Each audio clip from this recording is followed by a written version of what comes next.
He had lived alone for 8 years, speaking only to his horses and the wind. 8 years without neighbors, without strangers, without the sound of any voice but his own. And on nights like this, when the rain slammed against the shutters like 100 fists, Tobias Redmont preferred it that way.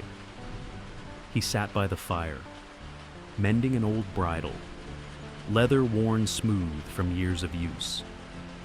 The flames crackled, throwing light across a room that had been his whole world since the day he'd buried his wife and daughter.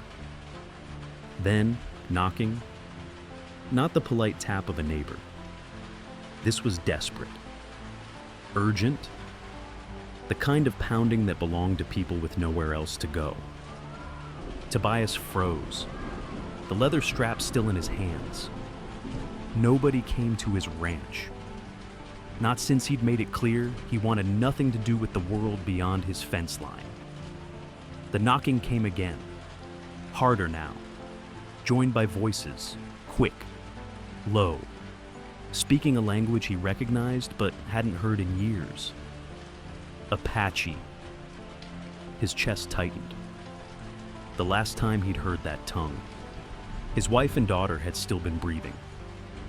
The last time strangers came to his door in the night, morning had come with 2 graves in the wet earth. His hand moved to the rifle mounted over the mantel. Old reflex. Old wounds. But something made him stop. Maybe it was the tone, pleading, not threatening. Maybe it was the way the wind carried their words, broken, desperate.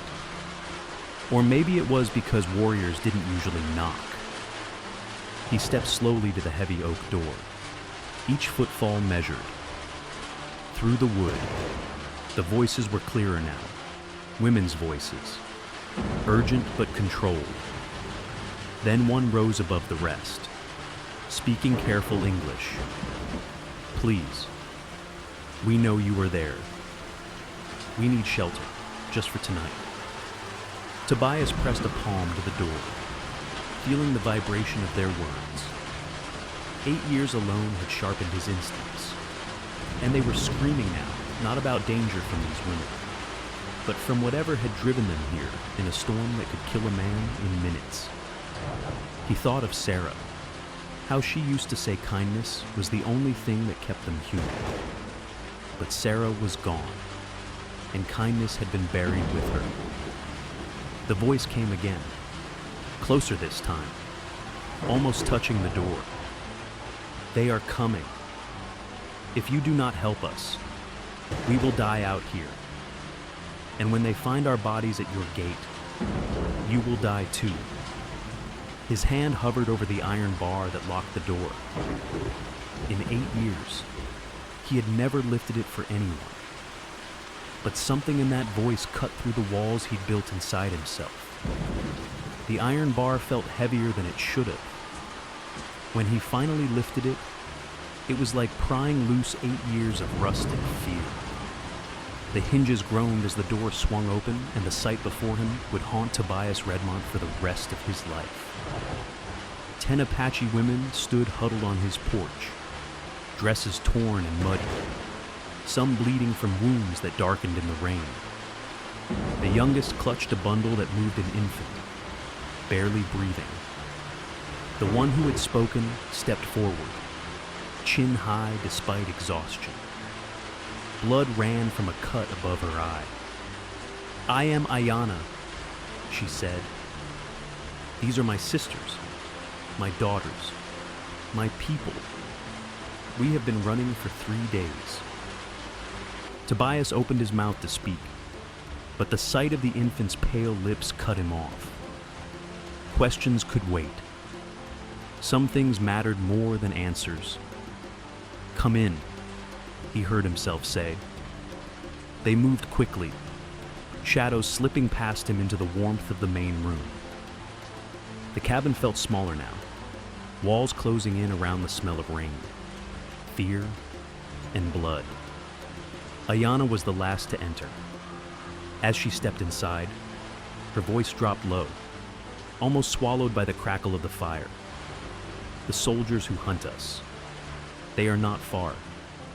Maybe an hour, maybe less. They will not stop until every one of us is dead. Tobias slid the bar back into place across the door, knowing it wouldn't hold against what was coming. His sanctuary had been breached not by force, but by choice, and there would be consequences. There always were. Why? Tobias asked, his voice rough. Why are they hunting you? Ayana's gaze locked on his, and he saw it there, pain he recognized all too well. Because we ran instead of dying quietly. Because we chose to live when they expected us to accept death. Because some of us fought back when they burned our village and killed our men. The baby whimpered in the young woman's arms, and Oyana's jaw tightened. And because one of their officers will not see morning if we live to tell what he did to my youngest sister. Tobias felt the cold settle in his stomach. He knew men like that, predators in uniform, killers who hid behind authority. How many are coming? 8, maybe 10, Ayana replied, led by Captain Morrison. He has been hunting Apache villages for months.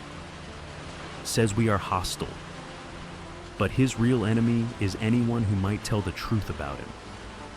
Tobias moved to the window, peering through a gap in the shutters. Nothing moved beyond his fence, but that meant little. Professional killers knew how to stay unseen until it was too late. Behind him, the women gathered near the fire, tending wounds, comforting the youngest. They didn't look like warriors. But Tobias had learned long ago, survivors could be more dangerous than soldiers. The cellar, Tobias said, glancing toward the kitchen. Stone walls, hidden entrance. Might fit all of you if you squeeze. Ayana shook her head. If they find us here, you die with us. If they find an empty house, maybe they believe you weren't involved. We will not make you an enemy of the United States Army. Tobias almost laughed a short, humorless sound. 8 years too late for that. Lady, I became their enemy the day I lived past what they did to my family. The only question now is, do we run, or do we make them pay? Something flickered in Ayana's eyes. Surprise. Maybe even respect. Outside, the storm's roar had softened, and with it came a sound that didn't belong to the wind. Horses. Close. Tobias's hands moved without thought, taking his rifle from above the mantel and checking the chamber.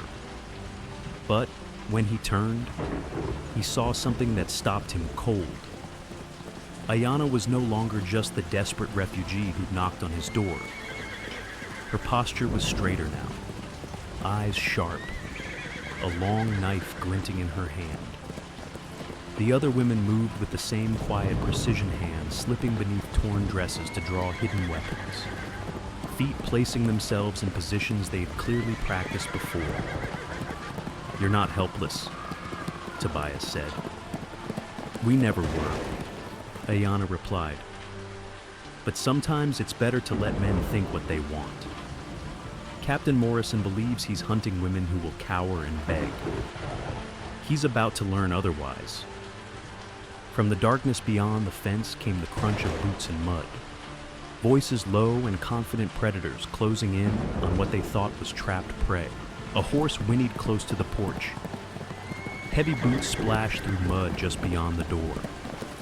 Someone was circling the house, checking for exits. They'll be inside in minutes, Ayana murmured. Tobias nodded once, calm settling over him like an old coat he hadn't worn in years. Then we'll meet them here. A single, commanding voice cut through the storm. I know you're in there. Come out now, and we'll make this quick. Captain Morrison. Even without seeing him, Tobias could picture the man, uniform crisp despite the rain, eyes cold, the kind of smile that never reached them, the voice of a man certain of victory. Through the shutters, Tobias saw shapes moving, soldiers fanning out, rifles ready, cutting off every escape. Standard military tactics, except they were working off a bad map. They thought this was a cabin full of frightened women and one soft-hearted rancher. Ayanna appeared at his side without a sound. "The one near your barn is Sergeant Blake," she said, voice flat. "He was there when they killed my husband. The one near your well, Corporal Hayes. He held my sister down, while Morrison..." She didn't finish. Tobias felt the familiar cold rage coil tight in his chest. These weren't soldiers anymore. They were predators in uniform. And predators only understood one language. "How do you want to do this?" he asked. "Morrison will take the front. He likes to see the fear in his victim's eyes," Ayanna said. "When you see the signal, take him. We'll handle the rest." "What signal?" Tobias asked. But before she could answer, Morrison's voice boomed again. Closer now. "Rancher, open this door, or we'll assume you're harboring enemies of the United States." The rain hissed against the roof. Somewhere in the dark, rifles were being readied, safeties clicking off. It was time. The front door exploded inward under Morrison's boot. Rain slicked and grinning. The captain stepped inside, rifle raised, eyes scanning for prey. But instead of cowering women, he found Tobias standing in the center of the room, Winchester leveled at his chest. Confusion flickered in Morrison's eyes just for a heartbeat. It was all Ayanna needed. From somewhere in the shadows, the flash of polished metal caught the firelight a signal. The house erupted. Figures moved in perfect silence until they struck blades slicing the air. The dull thud of steel meeting flesh. Morrison's men had expected cries and pleas. What they got were warriors. Morrison's head jerked toward the motion, but a shadow detached from the darkness behind him. "Ayanna, this is for my sister," she whispered into his ear, the blade sliding cleanly between his ribs. The captain gasped, rifle slipping from his hands, knees buckling. "And this," she said, twisting the blade, "is for every woman you thought too weak to fight back."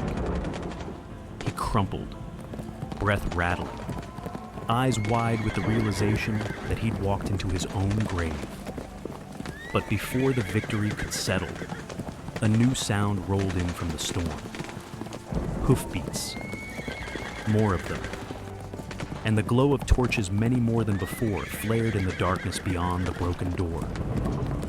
Morrison had not come alone. Through the splintered doorway, torchlight swayed in the storm. More riders. Dozens of them. Morrison had been the advance party. The real army was only now arriving. Their shouts cut through the wind, coordinated, disciplined, confident in numbers. Ayanna stepped back from Morrison's body, her blade dripping rain and blood in equal measure. Her women emerged from the shadows, some wounded but still standing, eyes sharp. "How many?" Ayanna asked one of the scouts. 15, maybe 20, came the reply. They heard the gunfire. They're ready. Tobias's mind raced. Fight here and die, or run and be hunted until they dropped. Neither was survival. But there was a third way. He crossed the room to a cabinet he hadn't touched in 8 years. Inside, wrapped in oiled cloth, lay dynamite and fuses tools from another life. My ranch sits on a hill, Tobias said, his hands working without hesitation. Below is a dam I built to hold spring floods. In a storm like this, break it, and that valley fills with 10 feet of water in minutes. Ayana's gaze sharpened as she caught on. Anyone down there dies, Tobias finished. But it would take your home with it, she said. Tobias looked around at the cabin, the walls that had been both his fortress and his prison. Then at Morrison's lifeless form, cooling on the floor. Home isn't a place anymore, he said quietly. It's a choice. And I choose that you live to see morning. Outside, orders were being shouted, positions taken. The real battle hadn't even begun. Tobias hefted the dynamite toward the back door, then froze. Through the broken front entrance, the torchlight flickered across Morrison's corpse. And somewhere beyond that light came a sound no man could ignore.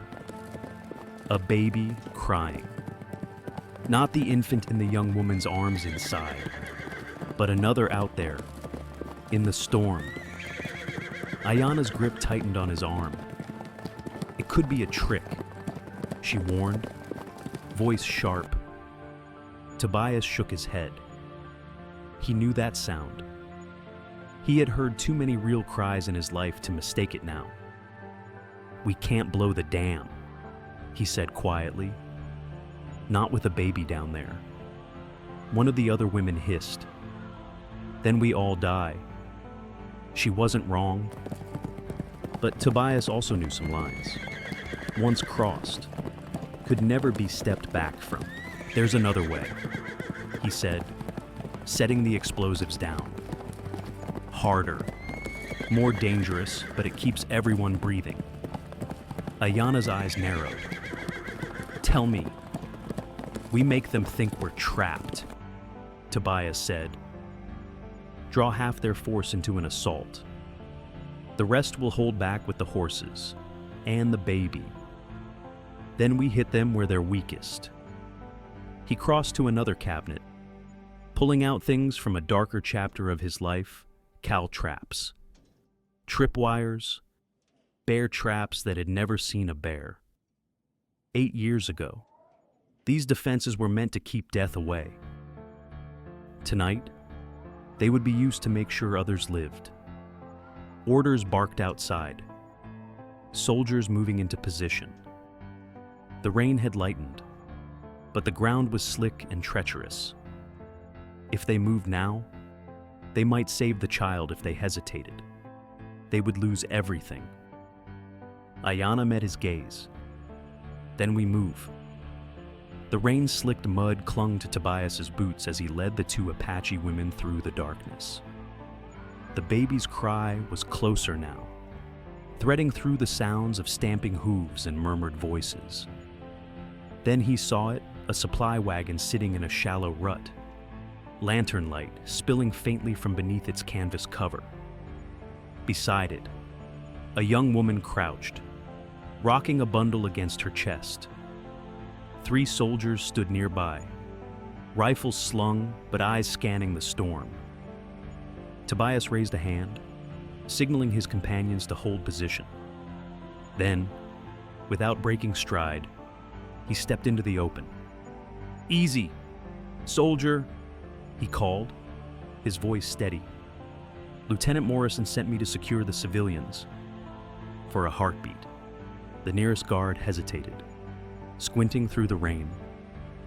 In the dim light, Tobias's dark coat and hat could pass for military issue. That moment was enough. He closed the distance and slammed the butt of his rifle into the man's temple, dropping him into the mud without a sound. The young woman looked up at him, her eyes wide with terror. Please don't hurt my baby. She's done nothing wrong. Neither have you, Tobias said, his voice low but firm. What's your name? Mary? Mary Hendricks. I cook for the men. They told me it was safe. Before he could answer, one of the remaining guards spotted him and shouted a warning. But from the shadows, the Apache women moved like smoke, silent, precise, deadly. Knives flashed in the dim lantern light, and the fight ended before it began. Tobias crouched beside Mary. When you hear more shooting, run to that grove of trees, he instructed. Follow the creek south. There's a trading post 5 miles away. She nodded quickly, clutching her baby close. From the direction of the house came the sound of gunfire and crashing wood, Ayana's distraction in full swing. It was time to strike the heart of the reserve force. Before they realized the hunters had become the hunted. The path back to the house was a gauntlet mud, shadows, and the smell of black powder thick in the air. Tobias moved low, his Winchester ready, eyes adjusting to the flickering light from scattered torches. From the east side, he could see the aftermath of Ayana's trap. 2 Apache women lay still in the mud, their sacrifice buying precious seconds. The rest of her fighters stood amidst fallen soldiers, weapons slick with rain and blood. Inside, Ayana was a statue of control, her knife pressed to the throat of a young man in an officer's coat. The resemblance to the voice shouting orders outside was unmistakable. Colonel Bradley's son. He had the pale, frozen look of someone who had realized too late that the rules of war had changed. He came through the back, Ayana said without looking at Tobias. Thought he was flanking us. Instead, he delivered himself. Outside, Colonel Bradley's voice cracked through the night. Release my boy and we'll talk terms. Ayana's reply was as sharp as her blade. There are no terms. Only justice. The lieutenant's breath came fast, eyes darting between Tobias and the woman holding him. Tobias stepped closer. How old are you? 19, the boy stammered. Same age as the cook's daughter who ran into the storm because your father turned her into a target, Tobias said evenly. Same age as women your captain slaughtered. Outside, Bradley barked orders, but there was a tremor in his voice, now fear cutting through authority. Tobias could feel the balance shifting. Killing the boy might satisfy revenge, but it wouldn't end this war. His death will make him a martyr, Tobias said quietly to Ayana. But his words could destroy his father. Her dark eyes locked with his. For a long moment, neither moved. Then, faint and growing louder, came the sound of more horses this time, approaching fast from the south. Different cadence, different voices. Not Bradley's men. Someone else was riding in, and the colonel's window for control was closing fast. The torches outside shifted, their light scattering as riders in unfamiliar uniforms pushed through Bradley's perimeter. Federal marshals, the silver stars on their chests, caught the firelight as they dismounted. Behind them came 2 men in long dusters, their hats pulled low, but their voices carried authority sharper than a drawn blade. Colonel Bradley's men hesitated. Orders from their commander clashed with the sudden presence of lawmen who outranked even a full colonel when federal charges were involved.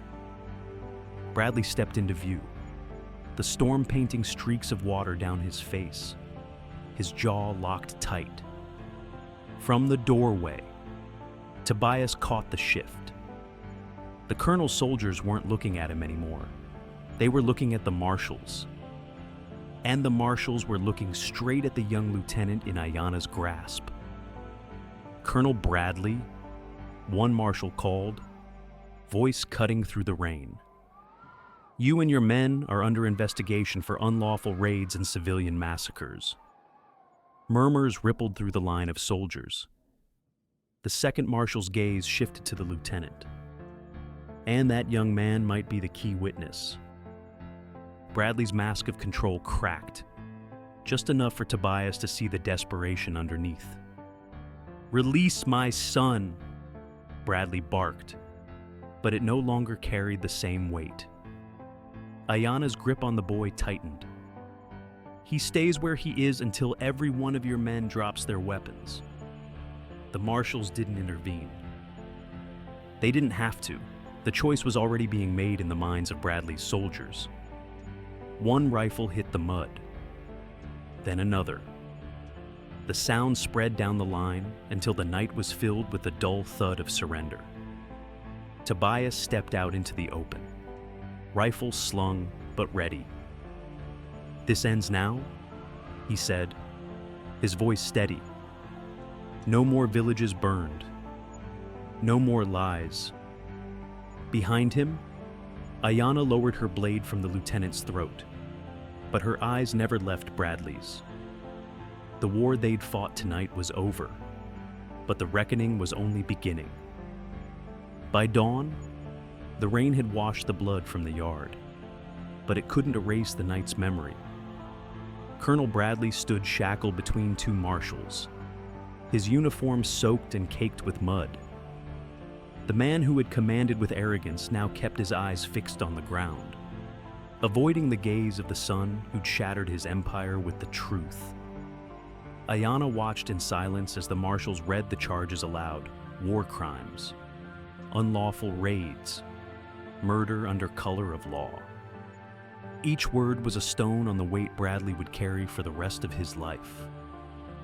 The young lieutenant stood apart, pale but resolute, his statement already written in the hands of a federal scribe. Tobias knew the boy's path would not be easy. Betraying blood always came with a price. But it was the kind of price worth paying. The surviving Apache women gathered near the ruined porch, their eyes scanning the horizon. Ayanna stepped toward Tobias, the first real warmth in her expression since she'd knocked on his door. "We leave at noon," she said. "North, to my kin. This land, it holds too much death now." Tobias nodded, glancing at the wreck of his home. "And you?" Ayanna asked. "I'll see Mary Hendricks and her baby safe to Denver. After that, maybe west, build something worth defending." Ayanna's smile was brief but genuine. "You already have." As the marshals led Bradley and his men away, Tobias felt the wind shift not just across the prairie, but inside him. The man who had hidden from the world for 8 years was gone, replaced by one who understood that sometimes the fight found you whether you wanted it or not. When the Apache riders finally disappeared into the northern trail and Mary's wagon rolled south, Tobias saddled his horse. The sun climbed higher, casting long shadows behind him. Ahead lay open country and a future he had no map for. But for the first time in years, that didn't feel like a burden. It felt like freedom.